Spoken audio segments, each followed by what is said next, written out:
Merci d'être avec nous sur Al24 News au sommaire de l'actualité de ce mardi 24 février. Poursuite de l'agression génocidaire de l'entité sioniste contre la bande de Gaza, malgré le cessez-le-feu faisant au moins un martyr et plusieurs blessés dans la région de Beit Lahia au nord.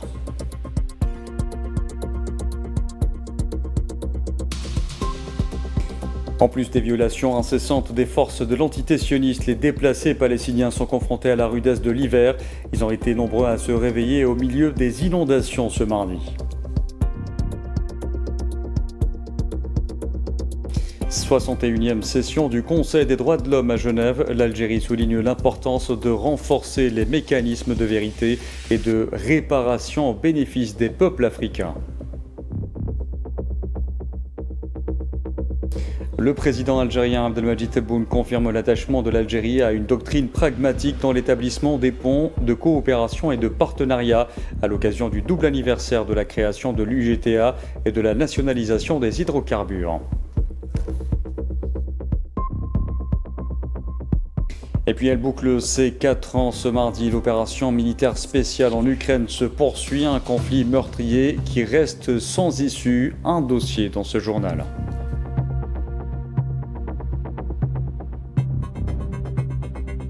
Bonsoir à tous. Poursuite de l'agression génocidaire de l'entité sioniste contre la bande de Gaza, malgré le cessez-le-feu. Selon les autorités sanitaires palestiniennes, au moins 7 blessés ont été transférés vers les hôpitaux de Gaza au cours des dernières 24 heures.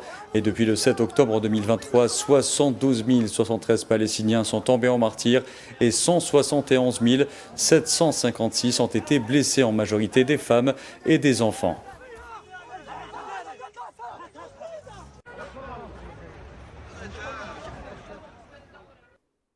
Un Palestinien est tombé en martyr et plusieurs autres ont été blessés ce mardi à la suite d'une frappe de drone de l'entité sioniste ayant pris pour cible un rassemblement de citoyens dans la région de Beit Lahia au nord de la bande de Gaza.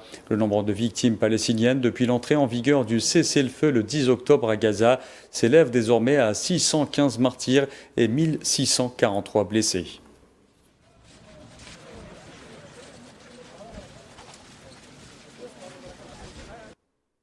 En 2 ans et demi d'agression génocidaire à Gaza, l'entité sioniste a laissé d'innombrables enfants livrés à eux-mêmes après avoir perdu un de leurs parents ou les deux à la fois dans les bombardements. Et en ce mois de Ramadan, un iftar communautaire a rassemblé hier des centaines d'orphelins palestiniens à Khan Younes, leur offrant un bref répit face aux difficultés du quotidien.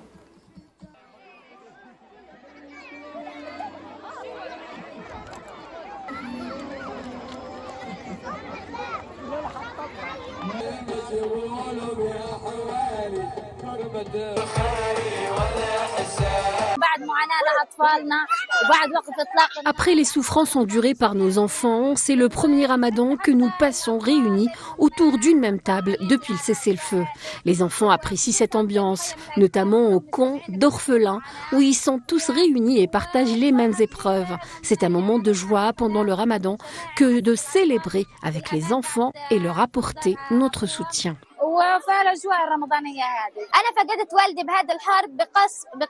J'ai perdu mon père lors d'un bombardement aérien pendant cette guerre. Je n'aurais jamais imaginé devenir orpheline et devoir m'asseoir à la même table que d'autres orphelins. Je suis si triste car me voilà sans père pour me protéger. J'ai perdu tout ce qui comptait pour moi.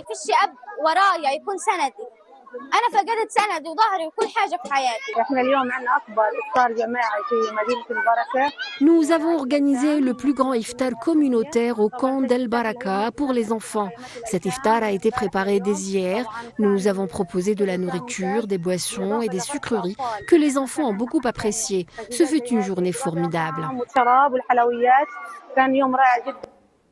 Quasiment pas de répit donc pour les Palestiniens durant le Ramadan. Ils doivent affronter les violations incessantes des forces de l'entité sioniste, la faim, les maladies et les conditions rudes de l'hiver. Ces 2 derniers jours, des pluies torrentielles ont inondé des milliers de tentes de personnes déplacées à plusieurs endroits. Amal Amzian Zitouni. Depuis leur réveil, ces Palestiniens essayent de retirer l'eau et la boue accumulée autour des tentes trempées. Les pluies de la nuit ont inondé une partie de leur camp de fortune, laissant les familles sans protection contre le froid et l'humidité, augmentant ainsi la vulnérabilité aux maladies, notamment chez les enfants, surtout qu'ils s'amusaient à marcher dans l'eau de pluie. Nous vivons dans la souffrance, nos vies semblent terminées, elles n'ont plus aucun sens. Regardez-nous, pourquoi cela nous arrive-t-il? Pourquoi cela doit-il nous arriver? Les eaux usées mêlées aux eaux de pluie nous submergent. Nous sommes des êtres humains, nous avons de la dignité, nous avons de la dignité. Des intempéries qui viennent aggraver une situation humanitaire déjà précaire dans la bande de Gaza après plus de 2 ans de génocide. Les Palestiniens de Khan Younes font face à une nouvelle épreuve, eux qui sont toujours sous le choc de ce qu'ils viennent de vivre depuis le début du génocide, à l'image de Ala Bouraïm. J'ai vécu 3 guerres, je n'ai jamais rien vu de pareil. Une destruction totale, je n'ai jamais rien vu de tel. J'ai été témoin de la guerre de 2008, de celle de 1956 et de celle de 2014. Et maintenant, je suis témoin de celle-ci aussi. Je n'ai jamais rien vu de tel. Ce n'est pas une guerre, c'est la dévastation. Une seule nuit sous les trompes d'eau a suffi pour ruiner les fragiles installations du camp de déplacés. Un phénomène récurrent dans l'enclave, vu que la plupart des Gazaouis s'abritent dans des tentes faites de simples bâches en plastique et en tissu, après que 90% des bâtiments résidentiels ont été détruits pendant le génocide. En Cisjordanie occupée, les forces de l'occupation sioniste et les collants sionistes multiplient les exactions contre les Palestiniens, leurs biens et leurs symboles, notamment religieux, à l'exemple de l'incendie hier de la mosquée Abou Bakr as-Siddiq du village de Tel, près de Naplouse. Maria Chouillard. Dans le village de Tel, au sud de Naplouse, en Cisjordanie occupée, l'entrée de la mosquée Abou Bakr as-Siddiq a été incendiée dans la nuit en plein mois de Ramadan. À l'aube, les fidèles venus accomplir la prière ont découvert le minaret habituellement illuminé, plongé dans l'obscurité. Sur les murs, des graffitis offensants visant le prophète Mohammed, ainsi que des slogans en alphabet hébreu tels que prix à payer et vengeance. Expression souvent associée à des attaques menées par des colons sionistes contre tout ce qui n'apparente pas au sionisme. Nous avons été surpris en arrivant pour la prière de l'aube de constater qu'il n'y avait pas d'électricité. D'habitude, le minaret et la mosquée sont illuminés. Nous sommes arrivés à l'entrée avant même de remarquer l'incendie. Nous avons alors vu des graffitis, nous avons ouvert la porte et été surpris de voir que le feu se trouvait à l'entrée. Il semble qu'on ait versé du carburant devant la porte principale. L'attaque a visé un lieu religieux à un moment particulièrement sacré pour la population palestinienne. Beaucoup y voient un nouvel épisode d'une série d'actes continus visant des civils et des symboles religieux en territoire occupé. Ils ont déclenché l'incendie, cela est évident, mais grâce à Dieu, les dégâts et le feu n'ont pas atteint l'intérieur du bâtiment.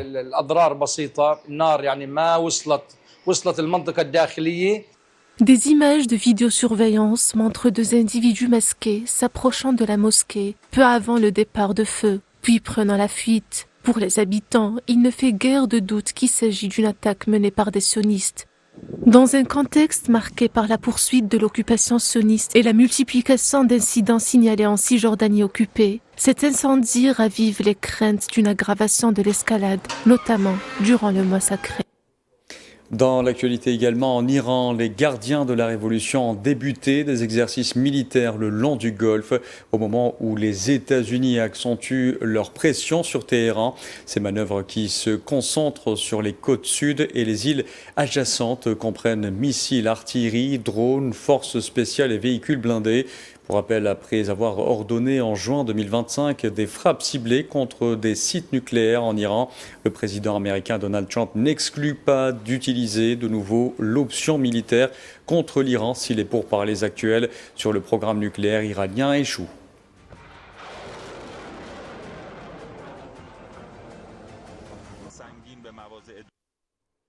En réponse à de nouvelles manifestations d'étudiants, le gouvernement iranien a estimé qu'ils avaient le droit de manifester, mais qu'il y avait des lignes rouges à protéger et à ne pas franchir, même au plus fort de la colère.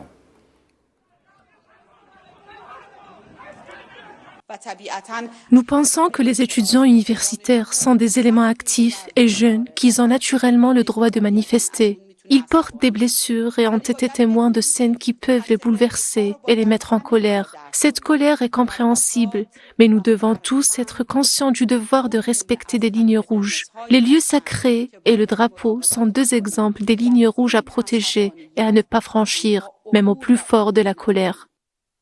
Je vous en parlais en titre. Lors de la 61e session du Conseil des droits de l'homme à Genève, l'Algérie a souligné l'importance de renforcer les mécanismes de vérité et de réparation au bénéfice des peuples africains, se félicitant notamment de l'adoption récente par l'Union africaine de la déclaration d'Alger sur les crimes coloniaux en Afrique, qui consacre la journée du 30 novembre, journée africaine d'hommage aux martyrs africains et victimes de la traite transatlantique, de la colonisation et de l'apartheid.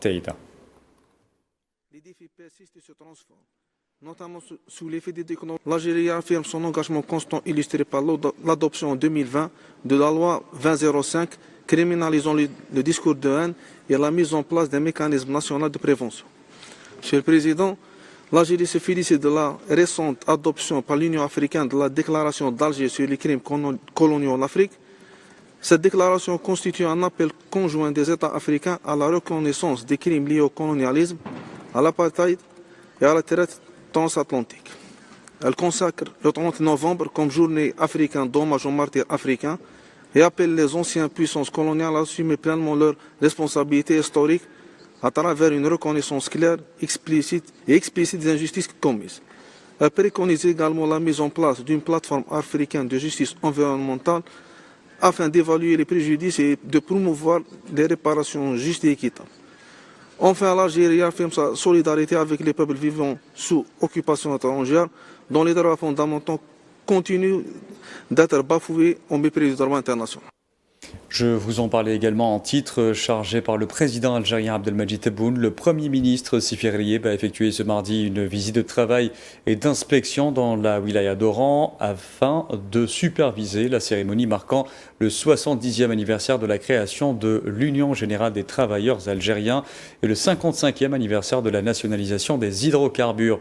À cette occasion, le président algérien Abdelmadjid Tebboune a confirmé l'attachement de l'Algérie à une doctrine pragmatique dans l'établissement de ponts de coopération et de partenariat avec tout le monde sur tous les continents sur la base des intérêts et des avantages mutuels. Dans un message lu en son nom par le Premier ministre Sifi Ghalieb, le président Abdelmadjid Tebboune a souligné que les projets structurants entrepris par l'Algérie confirmeraient l'ancrage des politiques nationales actuelles dans la justesse de la décision politique souveraine.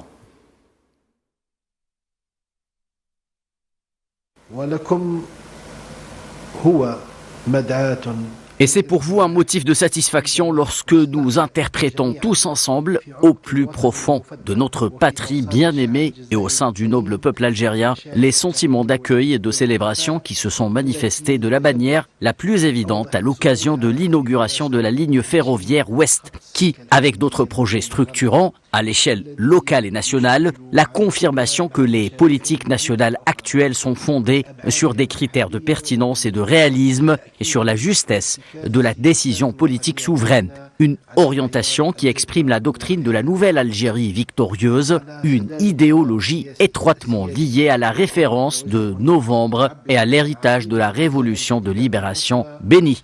Une idéologie pragmatique dans l'établissement des ponts de coopération et de partenariat avec tous et sur tous les continents sur la base d'intérêts et d'avantages mutuels. Dans ce même contexte, le président algérien a affirmé la détermination de l'Algérie à mettre en œuvre une stratégie pour renouveler ses réserves pétrolières et gazières et développer des projets d'industrie de transformation grâce à ses énormes atouts et à la compétence et l'expérience de ses cadres et travailleurs. Le 24 février, nous prenons une décision souveraine, historique et décisive. Après avoir proclamé notre souveraineté sur nos richesses nationales le 24 février 1971. Ce sont eux qui ont servi de modèle à ceux qui leur ont succédé, qu'il s'agisse de cadres, d'employés, d'ouvrières et d'ouvriers dans le secteur de l'énergie et qui continuent d'assumer des tâches de contrôle des différents maillons de la chaîne de valeur de l'industrie pétrolière et gazière. Grâce à leurs efforts, nous avons pu doubler la production commerciale d'énergie. Nous sommes aujourd'hui le 7e exportateur mondial de gaz et le 3e fournisseur du marché européen. Nous possédons les 3e réserves pétrolières d'Afrique et je suis convaincu que l'avenir est prometteur grâce à nos ouvrières et à nos ouvriers et à leur qualification, leurs compétences et leur expérience pour mettre en œuvre la stratégie de renouvellement de nos réserves de pétrole et de gaz et développer des projets industriels de transformation. Je vous le disais en titre à la bouclée, c'est 4 ans ce mardi. L'opération militaire spéciale russe en Ukraine se poursuit. Un conflit meurtrier qui reste sans issue malgré de timides pourparlers sous médiation américaine. Moscou et Kiev semblent camper sur leur position. Sohila Kilal. Il y a 4 ans, les regards du monde étaient tournés vers l'Ukraine. Il est 6 heures du matin, heure russe, le 24 février 2022, quand Vladimir Poutine annonce le début d'une opération militaire spéciale en Ukraine. Dès l'aube, les bombardements russes pleuvent sur plusieurs villes ukrainiennes. Dès les premières lueurs du jour, les Ukrainiens commencent à quitter la capitale Kiev. D'autres franchissaient déjà la frontière polonaise. Les chars russes, eux, ralliaient l'Ukraine par voie terrestre. Débute alors une guerre d'usure qui a bouleversé le monde. Une guerre entretenue par un Occident qui n'a fait qu'alimenter les tensions. Les déclarations diabolisant le président russe se succèdent lors de réunions de haut niveau. Les aides à l'Ukraine se comptent par milliards et les paquets de sanctions contre la Russie se rallongent.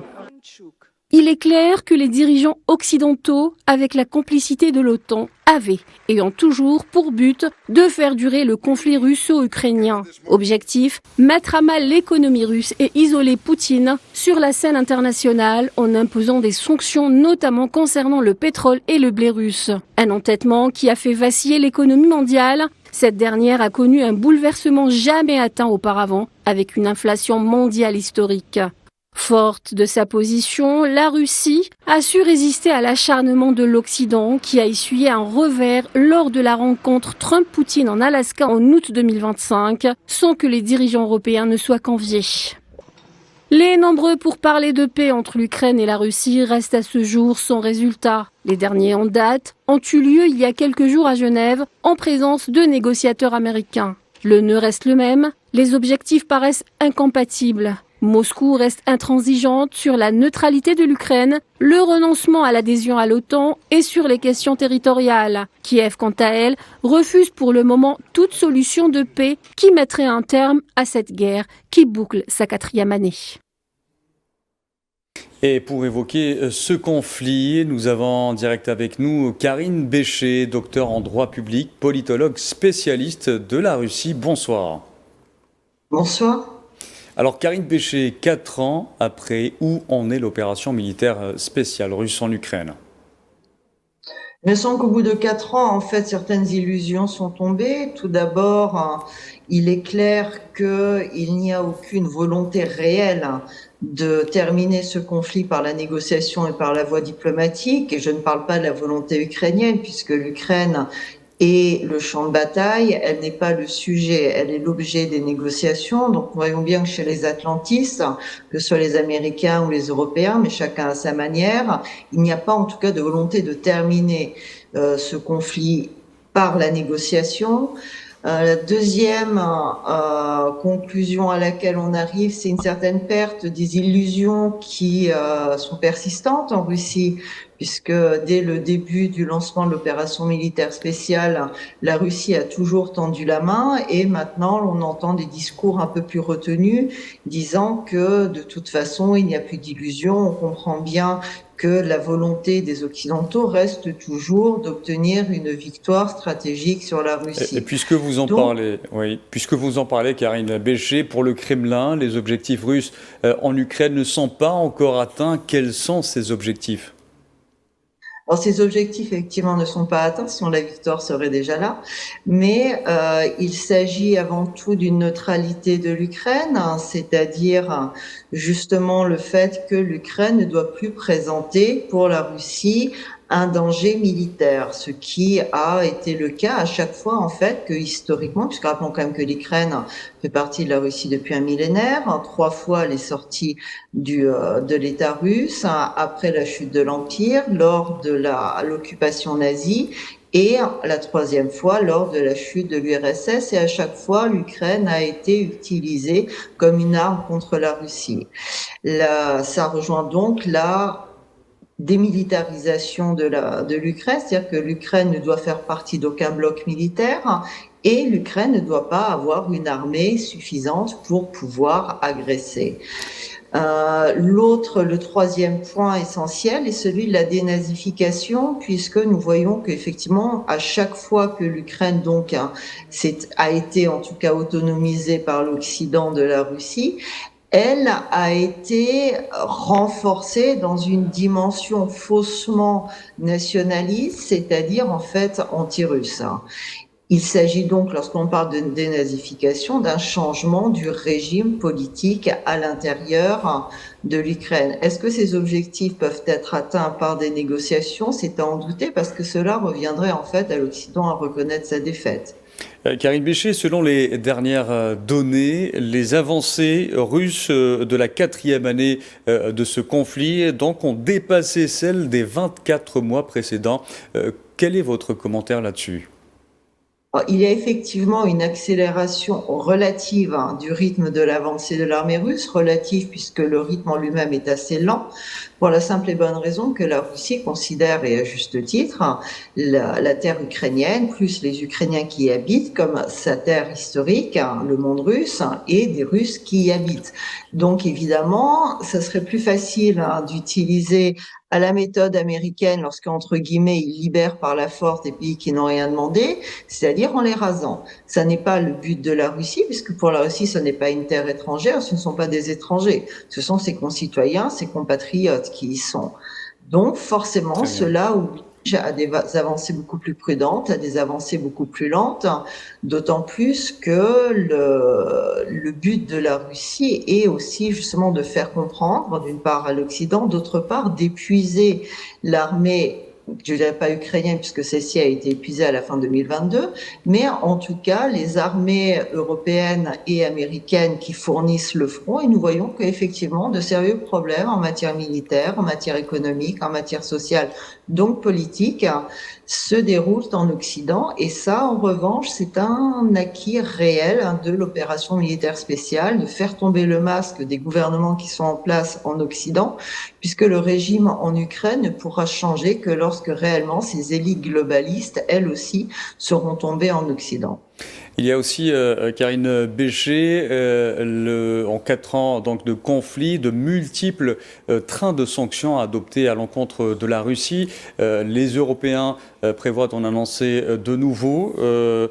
Or, on estime que la Russie exporte aujourd'hui davantage d'hydrocarbures qu'avant le déclenchement du conflit. Qu'auront apporté au final ces sanctions ?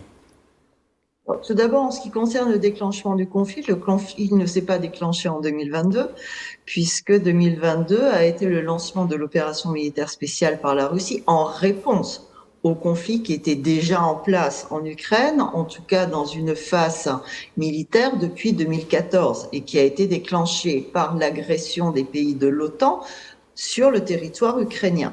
Donc, juste pour préciser la date, ce qui explique d'ailleurs pourquoi les sanctions dont vous parlez ont été accélérées à partir justement de 2014, pour la simple bonne raison que, ayant fait chuter l'État ukrainien à ce moment-là par cette révolution du Maïdan, puisque chacun reconnaît qu'il s'agit d'une révolution, ce qui a détruit l'État ukrainien, la Crimée a décidé dans ce cas-là de rentrer en Russie. Et le Donbass et une grande partie des régions de l'Est de l'Ukraine à l'époque ont elles-mêmes organisé des référendums et décidé, et voulu en tout cas, rentrer en Russie. Le problème est que dès lors, si la Crimée, elle, a pu le faire, ces régions, à part le Donbass qui a réussi à continuer à se battre, les régions de Lugansk et de Donetsk, les autres ont été écrasées dans le sang. On se souviendra notamment du drame d'Odessa. Très bien. Donc, dernière question, Karine Béchet, rapidement. Oui. Malheureusement, nous n'avons plus beaucoup de temps. Il y a aussi la question que je voudrais aborder avec vous concernant les pourparlers de paix sous médiation américaine. Où en sont aujourd'hui ces pourparlers et peut-on parler de paix à court terme entre la Russie et l'Ukraine? Alors, tout d'abord, les médiations, on ne peut pas dire les négociations soient sous médiation américaine, puisque les États-Unis sont une partie au conflit. Donc, s'il doit y avoir un accord, ce sera certainement pas entre l'Ukraine et la Russie, ce sera entre la Russie et les États-Unis au sujet de l'Ukraine. Pour l'instant, dans la mesure où les États-Unis sont incapables de reconnaître leur échec et l'échec de l'armée atlantico-ukrainienne sur le front, et ils ne peuvent pas se permettre un recul du territoire du monde global, par rapport au monde russe, il n'y a pas de chance d'arriver à un compromis réel actuellement, puisque la seule chose qui est attendue, c'est la capitulation de la Russie, et la Russie n'a aucun intérêt à capituler puisqu'elle a l'avantage sur le front. Très bien, donc les négociations sont dans l'impasse, on peut le dire. Selon vous, Karine Béchet, merci d'avoir répondu à nos questions. Merci à vous. Karine Béchet, qui est docteur en droit public, politologue et spécialiste de la Russie. Et c'est ainsi qu'on arrive à la fin de ce journal. Merci à vous de l'avoir suivi. Excellente soirée à tous.